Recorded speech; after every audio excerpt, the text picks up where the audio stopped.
selamat malam pemirsa. Program Informasi Maluku Antar Nusa kembali hadir menjumpai Anda untuk penyiaran hari ini, Selasa 18 Oktober 2016. Tim redaksi kami telah menyiapkan sejumlah liputan untuk Anda malam hari ini dan pemirsa, inilah cuplikan berita utama Maluku Antar Nusa.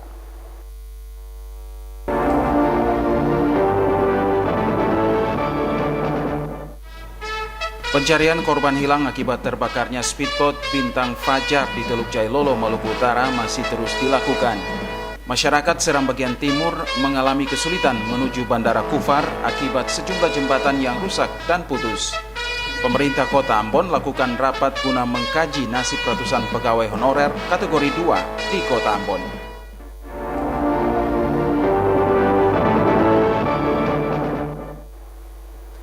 Itulah pemirsa beberapa informasi yang dapat Anda saksikan pada malam hari ini dan bersama saya Carl Tenu, inilah Maluku Antar Nusa selengkapnya.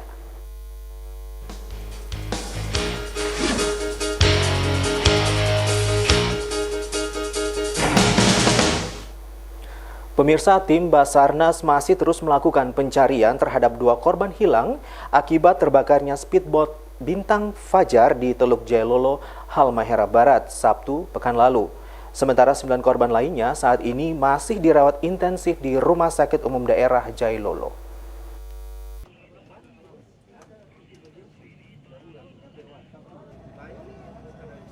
Memasuki hari keempat musibah terbakarnya speedboat Bintang Fajar di Teluk Jailolo, Halmahera Barat, Maluku Utara, tim Basarnas dibantu masyarakat dan Polair serta TNI Angkatan Laut masih terus melakukan pencarian terhadap 2 korban hilang. Pencarian korban atas nama Aditya 25 tahun dan Junain 6 tahun semakin diperluas dengan pertimbangan arus dan gelombang di Teluk Jailolo. Sementara 9 korban lainnya yang mengalami luka-luka dirawat intensif di Rumah Sakit Umum Daerah Jailolo. Dr. RSUD Jailolo Harismawati mengatakan hanya 3 dari 9 korban selamat itu yang mengalami luka bakar.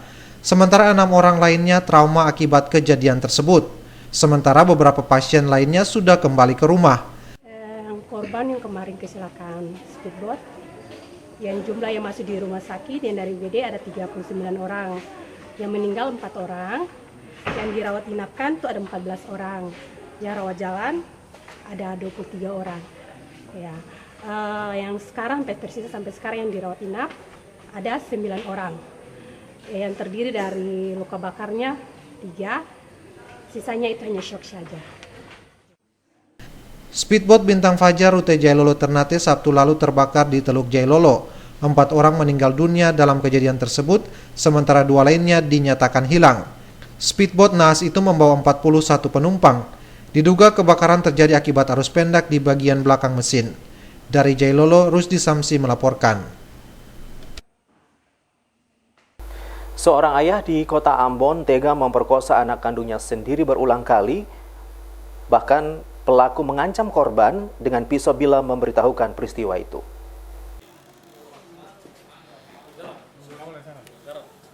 Lelaki berusia 40 tahun berinisial LF ini diamankan polisi akibat memperkosa anak kandungnya sendiri.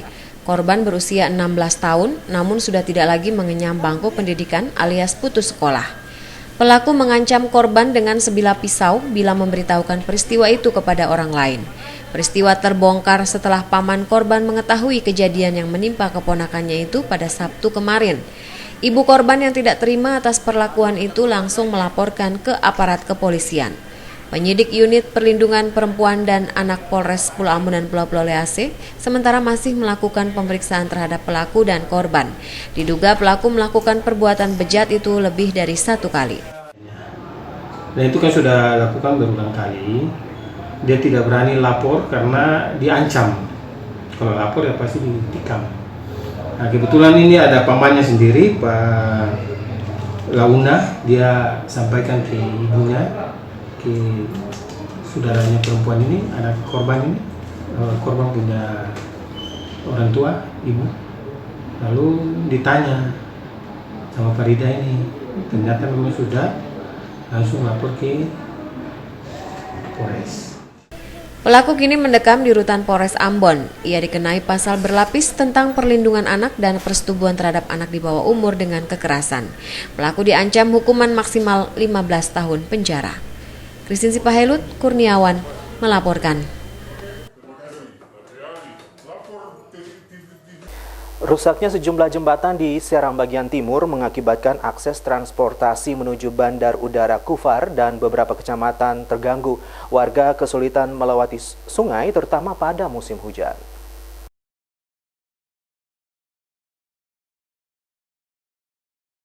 Jembatan yang mengalami kerusakan diantaranya jembatan Wai Balifar, jembatan yang sebelumnya dibangun dengan konstruksi baja lingkar ini rusak diterjang banjir pada tahun 2013 lalu. Bagian tengah jembatan ambruk. Hingga saat ini jembatan tersebut belum dapat digunakan lagi. Karenanya akses transportasi dari Kota Bula menuju Bandar Udara Kufar di Kecamatan Tutuk Tolo serta transportasi menuju Kecamatan Kian Darat dan Kian Laut terganggu. Para pengendara kesulitan melewati sungai itu terutama saat musim hujan. Saat ini pemerintah Kabupaten Serang bagian timur kembali membangun jembatan di sungai yang sama dengan konstruksi yang berbeda dari konstruksi sebelumnya, namun proses pembangunannya belum rampung. Dalam, soalnya meluap sampai motor biasa dipikul, hanya orang yang bisa lewat saja, motor dan motor bisa lewat. Selain jembatan Balifar, pemerintah setempat juga telah membangun beberapa jembatan lain di jalur yang sama, diantaranya jembatan Wai Salas dan jembatan Waimer.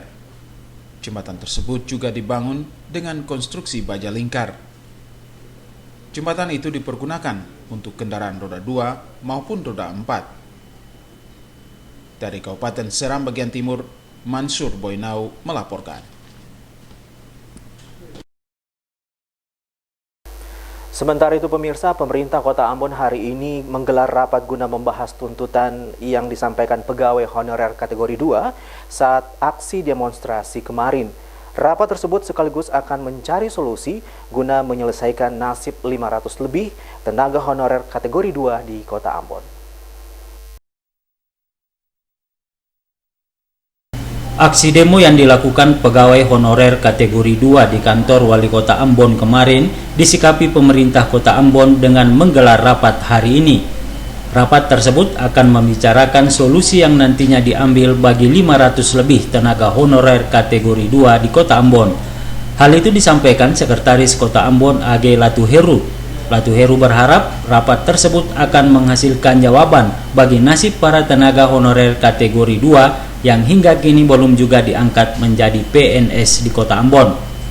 Ya, hari ini ada rapat, ya. Hari ini ada rapat. Kita kaji hari ini di kantor, dan mudah-mudahan akan ada jawaban nanti, ya. Ya, begitu. Saat ini di Kota Ambon terdapat 500 lebih pegawai honorer kategori 2 yang sebagian besar adalah tenaga guru. Kemarin mereka menggelar demo menyusul instruksi penjabat Wali Kota Ambon untuk mengangkat 68 tenaga sukarela kesehatan menjadi tenaga honorer.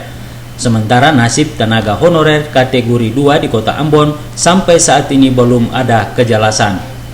Frida Raiman Hamzah melaporkan. 20 unit komputer dan 1 antena parabola diberikan Dinas Pendidikan Provinsi Maluku kepada sejumlah sekolah di Pulau Romang, Maluku Barat Daya.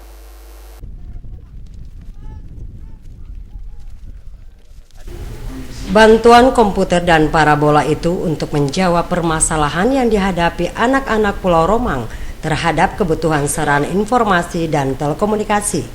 Kepala Dinas Pendidikan Provinsi Maluku M. Saletio mengatakan, pemerintah Provinsi Maluku memiliki tanggung jawab untuk peduli dan menyelesaikan permasalahan yang dihadapi masyarakat, khususnya masyarakat yang berada di pulau-pulau terpencil di Kabupaten Maluku Barat Daya. Selain untuk memberdayakan para siswa di Pulau Romang, bantuan tersebut bertujuan membuka isolasi komunikasi dan teknologi. Untuk menjawab akses pendidikan, ya, bagi kami di Maluku ini memang merupakan problema. Dengan kunjungan Pak Gubernur di Kabupaten MBD, khususnya di beberapa kecamatan dan di Romang ini, akan dibantu untuk menjawab akses guru dalam pendataannya. Itu dikasih 1 parabola dan 20 unit komputer untuk sekolah-sekolah yang ada di kecamatan ini agar mereka bisa memanfaatkan, mengakses data-data mereka di Dapodik.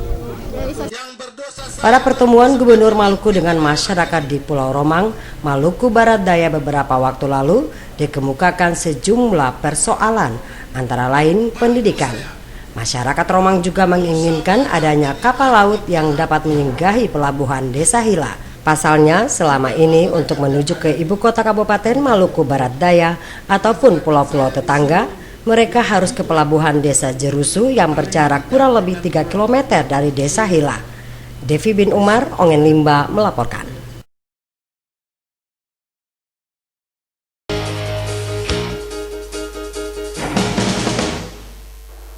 Terima kasih pemirsa, Anda masih bersama kami dalam Maluku Antar Nusa. Sekretaris Jenderal Ikatan Advokat Indonesia Muhammad Ridho mengatakan, pembangunan sumber daya manusia di bidang hukum harus terus dipacu untuk menjawab berbagai persoalan hukum yang sering terjadi di masyarakat. Guna menciptakan sumber daya manusia di bidang hukum yang profesional dan berintegritas, Ikatan Advokat Indonesia IKADI Daerah Maluku bersama dengan Fakultas Hukum Universitas Patimura Ambon melaksanakan pendidikan dan pelatihan bagi calon advokat muda. Dengan pendidikan advokat ini diharapkan dapat mampu menyelesaikan berbagai persoalan hukum, utamanya bagi pencari keadilan di daerah ini. Sekretaris Jenderal Ikatan Advokat Indonesia IKADI Muhammad Ridho mengatakan, pendidikan advokat bagi advokat muda ini merupakan salah satu upaya menjadikan hukum sebagai panglima berdasarkan nilai-nilai kebenaran maupun kaidah hukum. Anda bergabung dengan IKADI, Anda adalah pejuang dari advokat. Itu yang harus kita pastikan, karena di sini juga kita melihat bahwa pendidikan profesi advokat menghasilkan advokat yang profesional dan berintegritas. Tentu yang namanya profesional itu dapat dipelajari dan dalam perjalanan Anda berkarir Anda akan dapat. Tapi yang namanya integritas harus ditanamkan dari awal.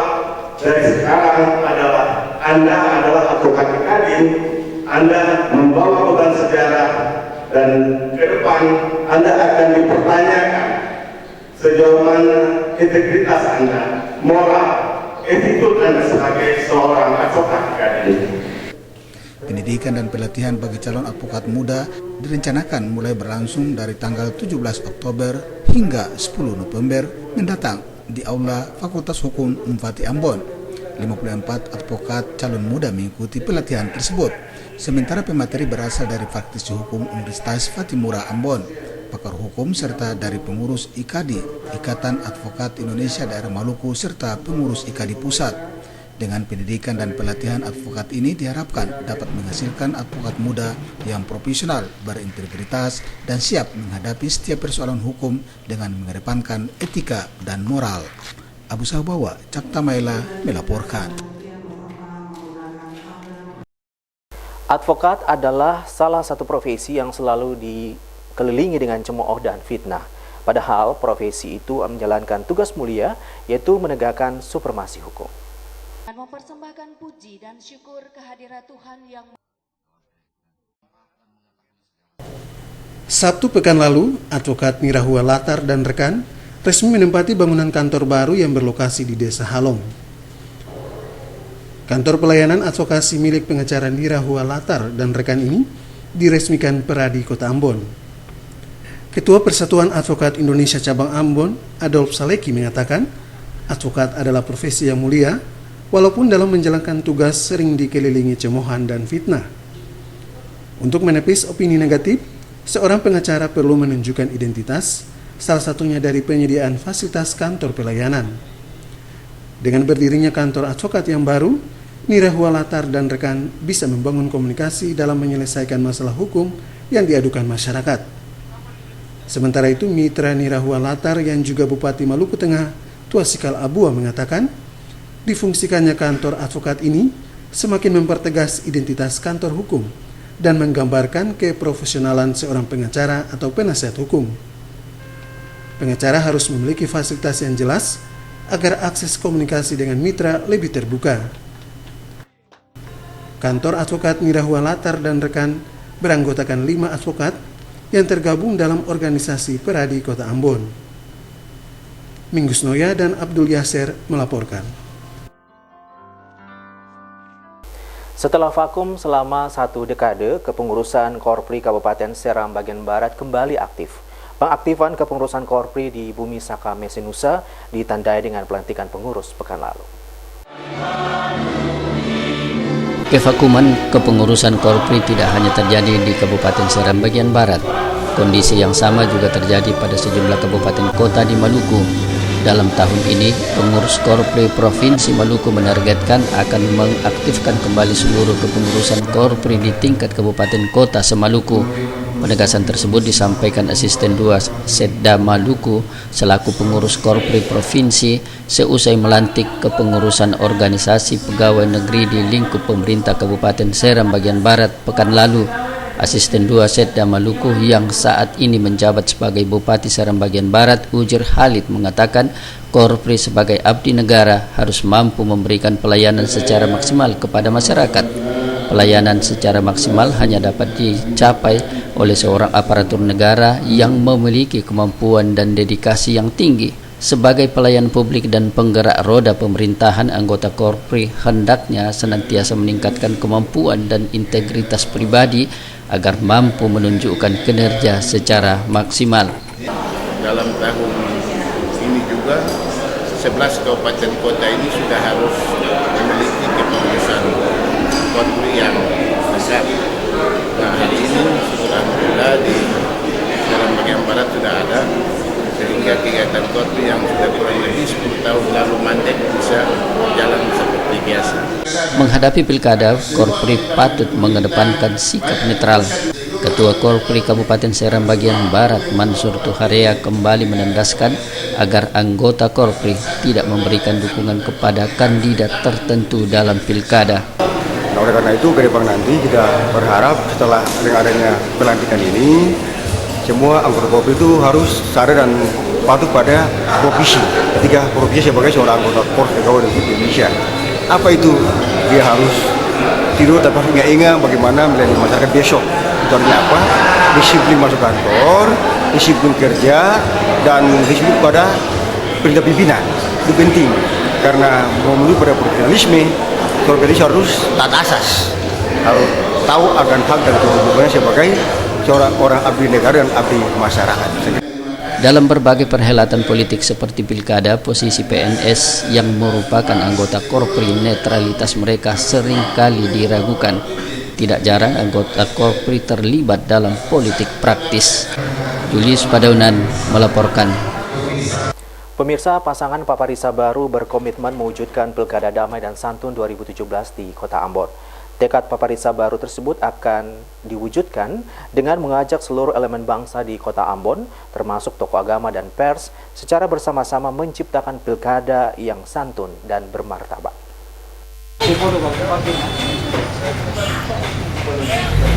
Pilkada yang damai, santun, demokratis, dan bermartabat akan menghasilkan pemimpin yang berkualitas dan diterima oleh rakyatnya. Pilkada yang terselenggara secara berkualitas akan menghasilkan pula pemimpin yang mampu memahami kebutuhan masyarakat. Dalam menghadapi Pilkada Kota Ambon, pasangan Paparisa Baru mengajak seluruh elemen bangsa di Kota Ambon Manise agar senantiasa menempatkan kepentingan bangsa di atas segalanya. Semangat kebersamaan dalam mewujudkan Pilkada Damai dilakukan pasangan Risat Luana Pesi dan Syarif Hatler dengan bersilaturahmi kepada tokoh agama dan unsur pers. Hari Senin kemarin, pasangan Paparisa Baru bersilaturahmi dengan pimpinan Sinode Gereja Protestan Maluku dan Ketua Majelis Ulama Indonesia Provinsi Maluku. Kepada Ketua Sinode Gereja Protestan Maluku, pasangan Risat Syarif secara khusus minta agar pimpinan gereja mendoakan perhelatan politik yang akan berlangsung di Kota Ambon tahun 2017. Pasangan Risat Syarif berharap tokoh agama berdoa agar pilkada berlangsung sukses, aman, dan damai. Permintaan serupa disampaikan pasangan Paparisa Baru saat bersilaturahmi dengan Ketua MUI Maluku Idrus Tukan. Ketua Sinode GPM Pendeta Ajewi Rinusa dan Ketua MUI Maluku Idrus Tukan sependapat agar tidak ada kandidat yang memanfaatkan agama seperti gereja dan masjid untuk mencapai tujuan. Kedua tokoh agama di Maluku tersebut berpendapat lembaga keagamaan harus berdiri di atas kepentingan bangsa, bukan golongan ataupun kelompok. Nah, saya bersyukur kepada Tuhan karena dari kunjungan kita ke tokoh-tokoh agama, kita mendapat doa restu yang luar biasa. Baik di Ketua Sinode, baik di Ketua Sinode GPM, maupun Uskup Amboina, bahkan Ketua MUI. Ya, kita mendapat doa yang luar biasa dengan harapan untuk harus terus bekerja keras. Karena ya pada akhirnya yang menentukan untuk jadi tidaknya itu adalah Tuhan. Oleh karena itu, hanya dengan bekerja keras, doa-doa dinaikkan, dan Tuhan akan mempertimbangkan semua yang telah dilaksanakan. Itu yang kita laksanakan. Sementara bagi lembaga pers, netralitas dan independensi menjadi pegangan dalam seluruh pemberitaan termasuk pilkada. Hal ini terungkap dalam silaturahmi antara pasangan Peparisa Baru dengan jajaran harian Ambon Express kemarin. Julius Padonan dan Junedi Asril melaporkan.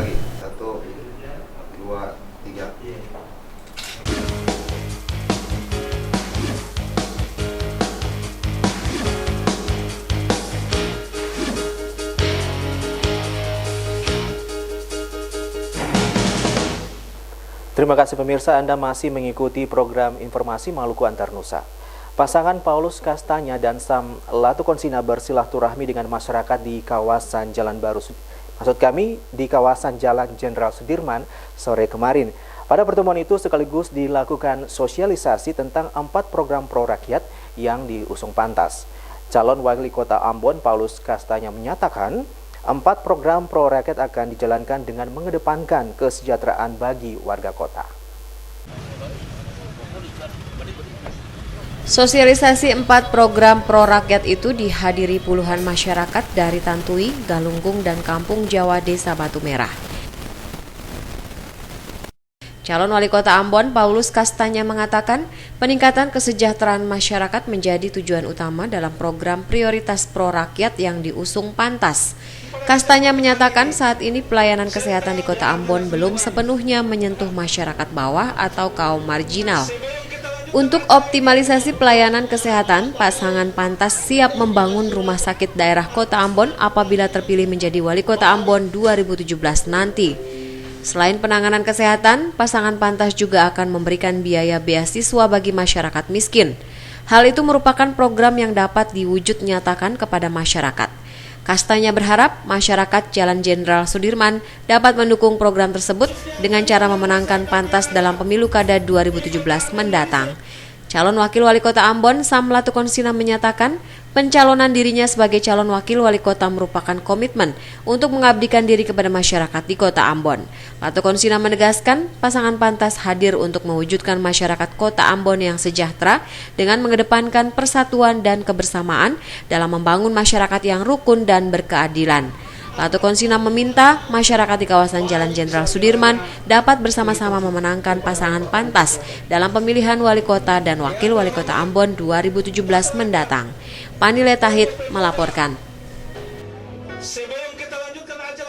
Sekolah dasar yang tergabung dalam Gugus 8 Kecamatan Sirimau menggelar musyawarah gugus depan pagi tadi. Musyawarah gugus depan yang digelar itu dimaksudkan untuk memilih kepengurusan dan menyusun program kerja di gugus itu.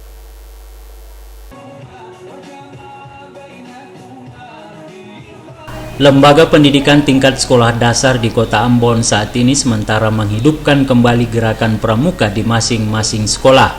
Hal itu dilakukan dalam bentuk kegiatan musyawarah gugus depan, seperti yang dilakukan sekolah dasar yang tergabung dalam Gugus 8 Kecamatan Sirimau.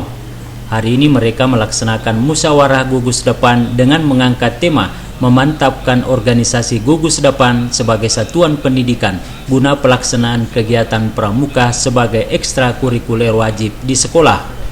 Saat membuka kegiatan musyawarah ini, Ketua Kuartir Gerakan Pramuka Kota Ambon, AG Latuheru mengatakan kegiatan musyawarah gugus depan ini merupakan bagian dari konsolidasi dan revitalisasi gerakan pramuka di Kota Ambon.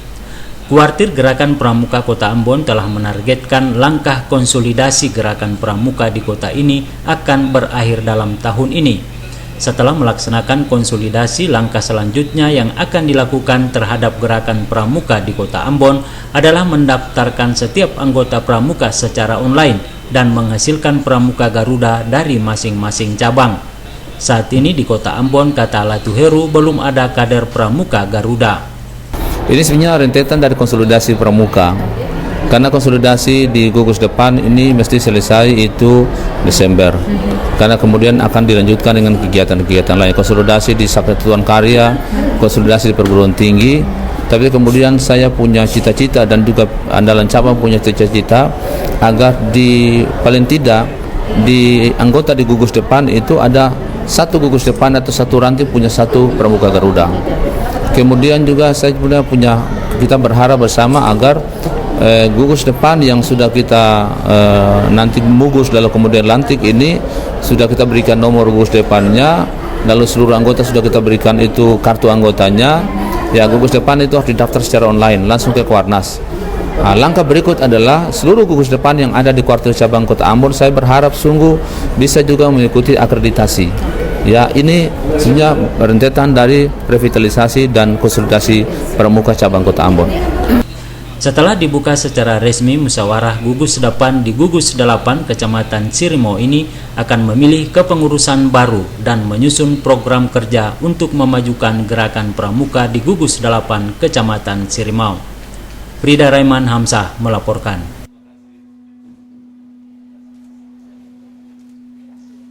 Pemirsa, 7 peserta mengikuti lomba vokal grup yang diselenggarakan Angkatan Muda GPM Gatik. Keluar sebagai juara pertama Angkatan Muda GPM Ranting 6.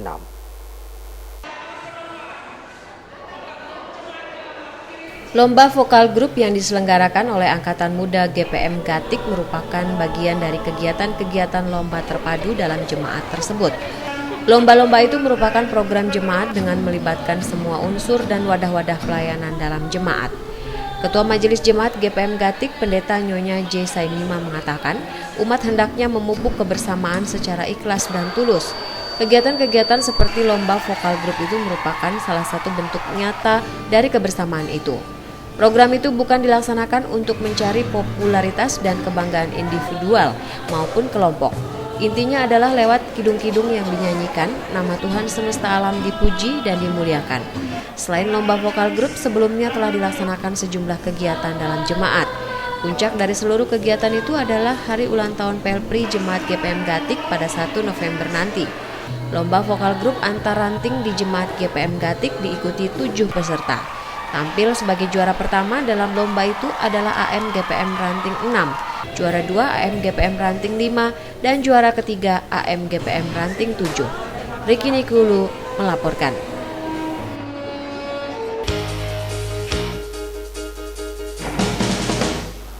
Anda masih bersama kami dalam Maluku Antar Nusa. Perkembangan seni murni di Maluku masih didominasi cabang seni musik. Sementara cabang seni lainnya masih belum begitu signifikan perkembangannya. Dengannya diharapkan adanya pengembangan dalam mendorong minat para seniman muda di Maluku. Kepala Taman Budaya Maluku, Semi Toisuta, menyampaikan hal itu pada pembukaan lomba lukis tingkat SD hingga SMA sederajat Senin pagi. Menurut Toisuta, seni rupa merupakan salah satu cabang seni murni yang monumental. Pasalnya, melalui seni rupa, ekspresi menciptakan karya seni dilakukan sesuai ide atau gagasan seniman. Perkembangan seni rupa di Maluku masih sangat jauh dari harapan. Seniman rupa masih cukup minim, begitu pula kurangnya event-event yang digelar dan karya seni masih rendah dari sisi kualitas. Dengannya mengakibatkan apresiasi masyarakat terhadap seni rupa rendah. Dunia pendidikan harus memainkan peran aktif sehingga ikut meningkatkan bidang seni tersebut. Kegiatan lomba lukis yang melibatkan siswa SD hingga SMA sederajat diharapkan akan menjadi sebuah ruang edukasi bagi generasi mendatang. Karya-karya yang dihasilkan kiranya mampu mendorong tumbuhnya minat generasi muda mencintai dunia seni rupa. Seni lukis bisa menjadi media ekspresi untuk menuangkan gagasan besar tentang kehidupan, nilai-nilai kemanusiaan yang universal, bahkan tentang imajinasi masa depan.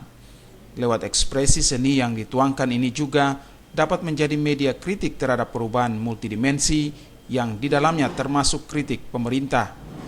Kegiatan ini sesungguhnya mengantarkan anak-anak ini menuju puncak kreativitas memasuki era industri seni budaya.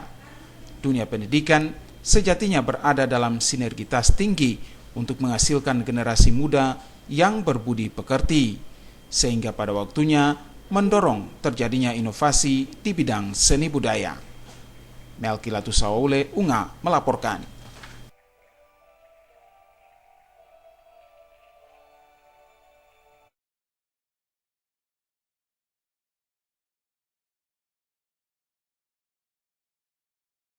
Pemirsa, Gereja Kristen Maranatha Indonesia GKMI Jemaat El Rohi Bukit Sion Lata Ambon Senin malam melaksanakan ibadah syukur memperingati Hari Raya Sukkot tahun 2016. Ibadah syukur tersebut dipimpin Pendeta Yeremia Sokota.